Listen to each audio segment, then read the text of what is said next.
ఆయన ఆండాల్ దివ్య తిరువెలగలియే శరణం. ఈరోజు మనం 18వ పాశ్రంలోకి వచ్చాము. మొన్నటి రోజున నందగోపుని భవన పాలకుని లేపారు. నిన్న నందుని, యశోద, కృష్ణుని, బలరాముని మేల్కొల్పారు కదా. ఈరోజు నీలాదేవిని లేపుతున్నారు. నీలాదేవిని తమిళ వెర్షన్లో మనం నప్పిన్నై అంటారు. నప్పిన్నై అంటే నీలాదేవి అన్నమాట. ఈ నీలాదేవి యశోద యొక్క తమ్ముడు అయిన కుంభుని కూతురు.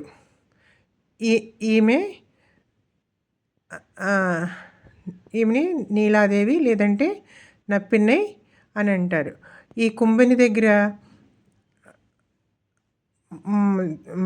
ఆంబోతులు ఉండేయంట, 7 ఆంబోతులు, చాలా మదము స్రవించుతున్న ఆంబోతులు.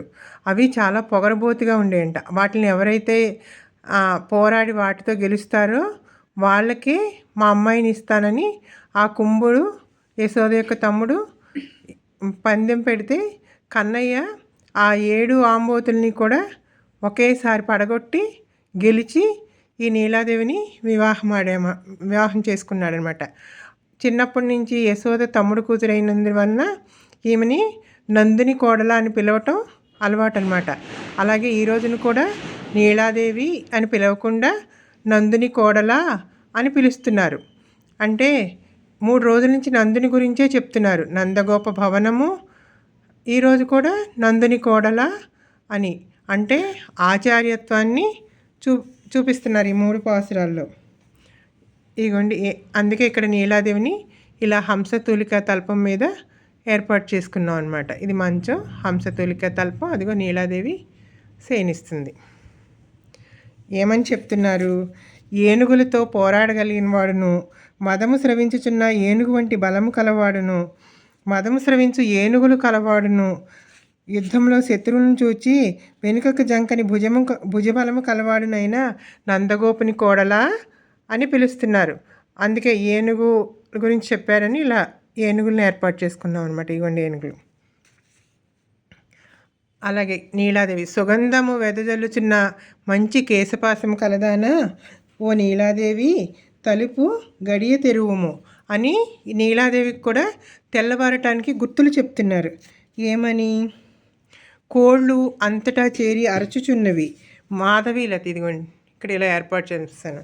మాధవీలత ప్రాకిన పందిరి మీద గుంపులు గుంపులుగా కూర్చున్న కోకిలలు కూర్చున్నవి.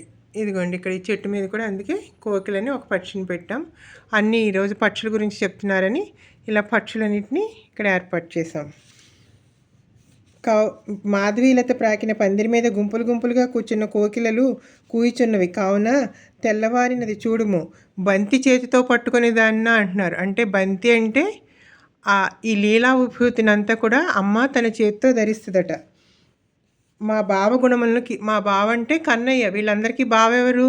కన్నయ్యే వీళ్ళందరికీ బావ. మా బావ గుణములను కీర్తించుటకు వచ్చితిమి, నీవు సంతోషంతో లేచి నడిచి వచ్చి ఎర్ర తామర పువ్వును పోలిన, అంటే నీలాదేవి చేతులు ఎర్ర తామర పువ్వుల వలె ఉంటాయట. వచ్చి ఎర్ర తామర పువ్వును పోలిన నీ చేతితో అందమైన చేతి కంకణములు గల్లు గల్లుమని ధ్వని చేయుచున్నట్లు తలుపు తెరువుము అని నీలాదేవిని ఈరోజు మేల్కొల్పుచున్నారు.